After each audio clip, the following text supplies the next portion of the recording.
Sorry for those of you who wanted Liara. It should be interesting, as my renegade will be my first time romancing Liara as a renegade. I'm trying to fully justify the fact that this total, like, he's full renegade going after Liara of all people. I mean, I'm pretty much thinking that he just thinks she's a hot Asari girl, and I don't know. I'll just have to see how the romance goes. I don't know. Commander, good to see you. Been with C-Sec a while. Have you seen much action? Well, not as much as you, but yeah, I've seen some interesting things. Oh, I think this leads into his personal mission, which is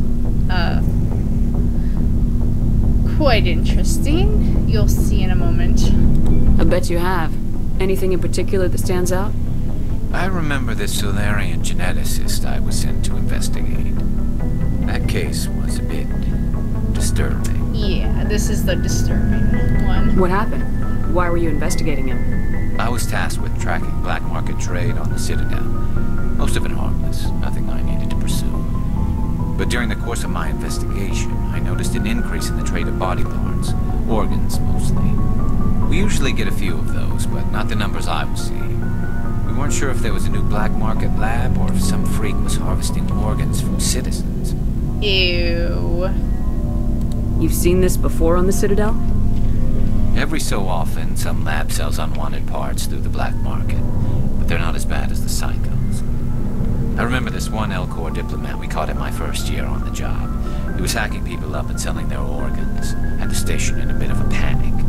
But this case wasn't that clear-cut. Turns out there was more going on than we first realized. Wait, an L-Corps? Okay, the L-Corps are those big giant things that talk like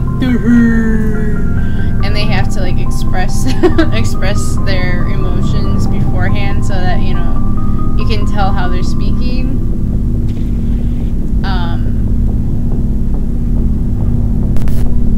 Imagining an L-Corps hacking people up is a little strange, but okay. So how did you figure out what was happening?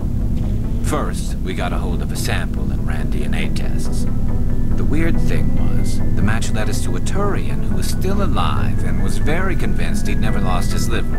After a bit of digging, I discovered this Turian worked briefly for Dr. Saleon, the geneticist. So I went to his lab hoping to find evidence of cloned organ development, but there was nothing. No Salarian hearts, no Turian livers, not one Krogan testicle. Krogan testicle. Oh, yeah. You're kidding, right? Why would anyone want Krogan testicles? Some Krogan believe that testicle transplants can increase their virility, counteract the effects of the genophage. It doesn't work, but that doesn't stop them from buying. They'll pay up to 10,000 credits each. That's 40,000 for a full set. Somebody's making a killing out there.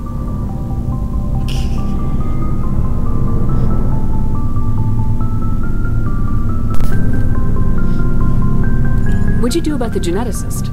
I brought in some of his employees for interrogation, to see if I could get them to talk. While I was interviewing one of them, I came across something suspicious. Oh, really? You mean threatening? Was that really necessary? Maybe, maybe not. Either way, it paid off. One of my detainees started bleeding profusely during the interview. We offered to patch him up, and he got frantic, freaked out. I ordered a full exam to find out what was going on. Our medics found incisions all over his body, some of them fresh. That was our big break. These people weren't just Dr. Saleon's employees. They were test tubes. Walking, living test tubes. Yeah, that is really, really sick. He was growing parts inside these people? Exactly. He cloned their organs right inside their own bodies. Then he harvested them and sold them off. Most of the victims were poor. He'd pay them each a small percentage of the sales, but only if the organs were good. Sometimes an organ wouldn't grow properly, so he'd just leave it in them. Most of them were a mess, but only on the inside, hidden so nobody could see it. hope he got what he deserved. That's the worst part. We never caught him. What? Why not? What the hell happened? He ran, blew his lab, grabbed some of his employees, and headed for the nearest space dock. By the time I found out, his ship was already leaving. He threatened to kill his hostages if we tried to stop him. But of course, we're C-Sec in the Citadel, so... But you went after him anyway, right? I ordered Citadel Defense to shoot him down, but C-Sec headquarters countermanded my order. They were worried about the hostages, worried about civilian casualties if the ship was destroyed so close to the Citadel. I told them those hostages were dead anyway. We just used them to make more organs. But they wouldn't listen. I'm gonna have to go Renegade for this one. No wonder you hated it there. Those idiots just let him fly away. Yes, they did. I went to Paragon and told him what I thought of him and his policies. He said if I didn't like it, I could quit. Well, I almost did. All they had to do was disable that ship, stop him from running. Maybe the hostages die, maybe they don't, but at least we stopped the bastard responsible for it all. A few casualties is a small price to pay to stop someone like that. Yeah, exactly. I mean, those hostages might be wishing they'd died by now anyway. Just wish I could have stopped him. That's all.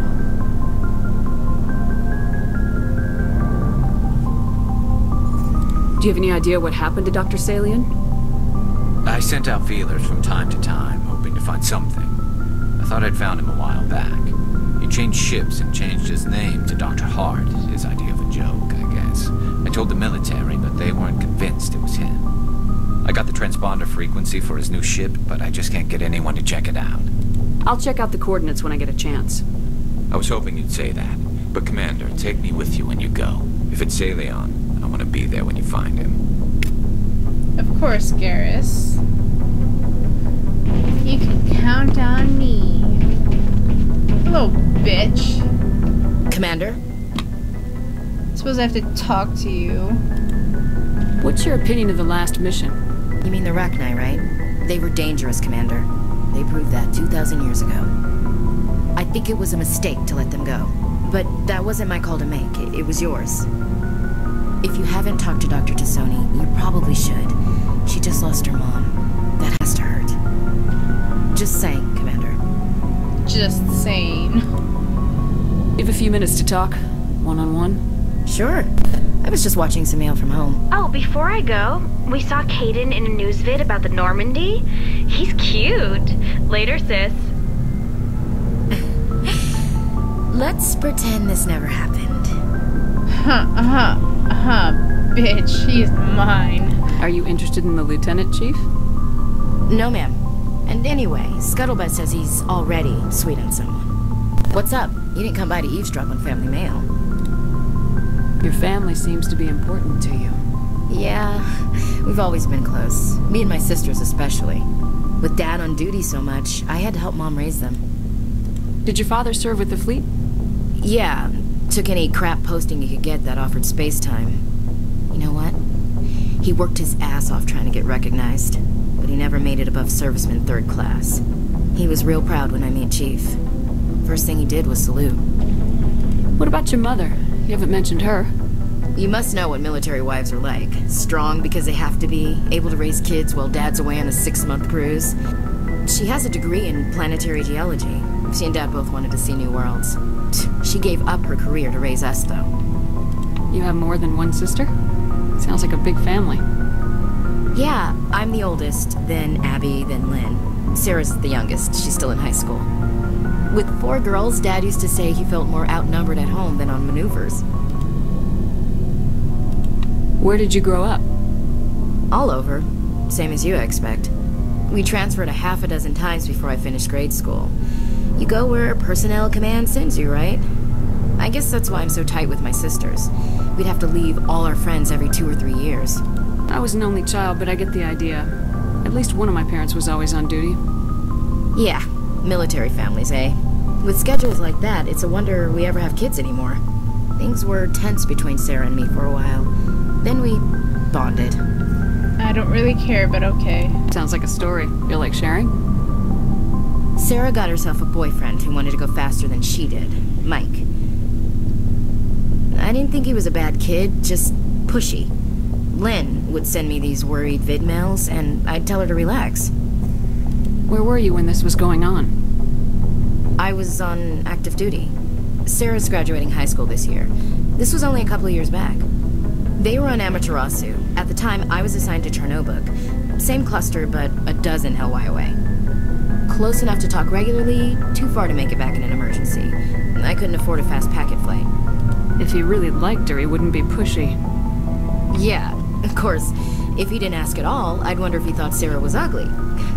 Damned if you do, damned if you don't. Mike thought they'd go for a romantic walk in the woods, because he figured it was past time they did the deed. She levered Mike face first into a tree and left. Didn't have a scratch on her. Good thing Mom and Dad had us all learn some kind of self-defense. I took emergency leave and walked Sarah to school for a few days. Why didn't you tell the police? She said it wouldn't solve the real problem, and she and Mike would both become household names. It was a small colony.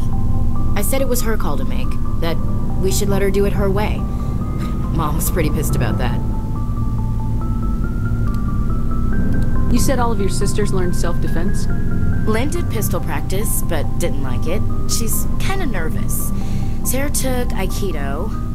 Abby decided to learn the sword. She always was a little weird. Likes big skirts and tops you have to tie her into.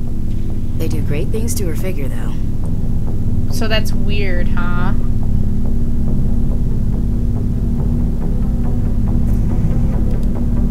So, what did you learn?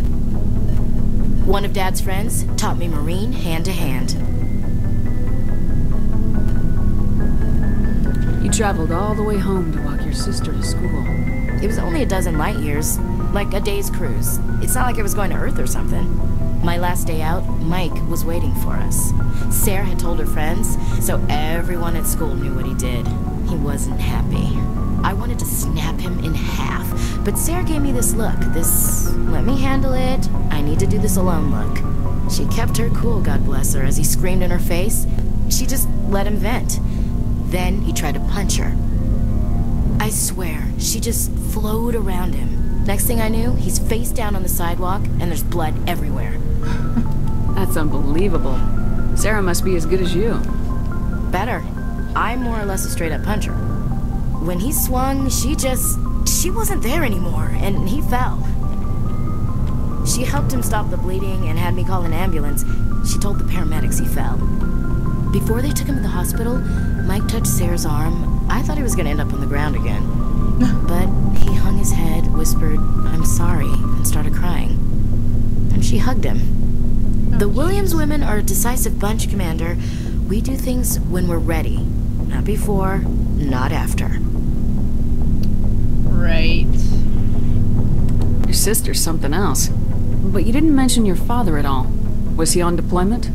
Dad always wanted to serve in space, but he wanted us to have real ground under our feet. He'd say, space is beautiful, but you can't raise a family there.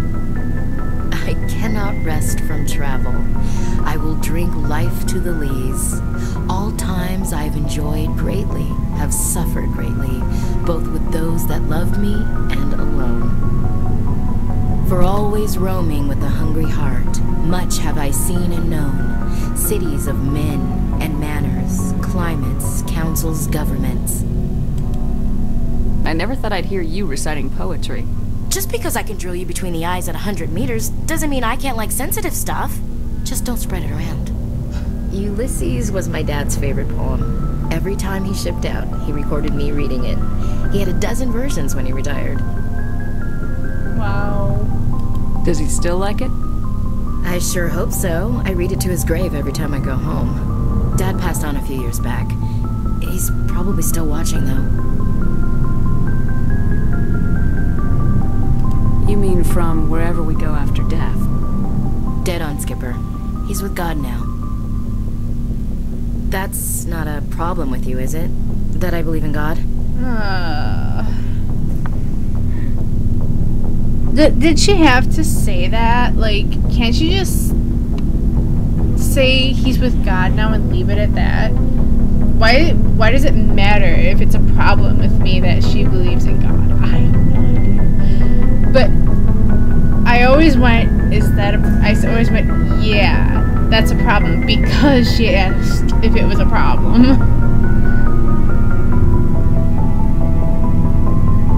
You start preaching in the CIC, we'll have a problem. Commander, I'm not some kind of zealot. I believe in God. What everyone else believes is their business. I should get back to my duties. Didn't mean to take up so much of your time. Yeah. Dismissed, Chief. Ma'am? What do you want, Shepard? Why did you become a mercenary? Lots of reasons. Such as? Such as, I needed to get out of our system. I needed to eat. I needed to survive. Why not stay and help your people? I tried to help,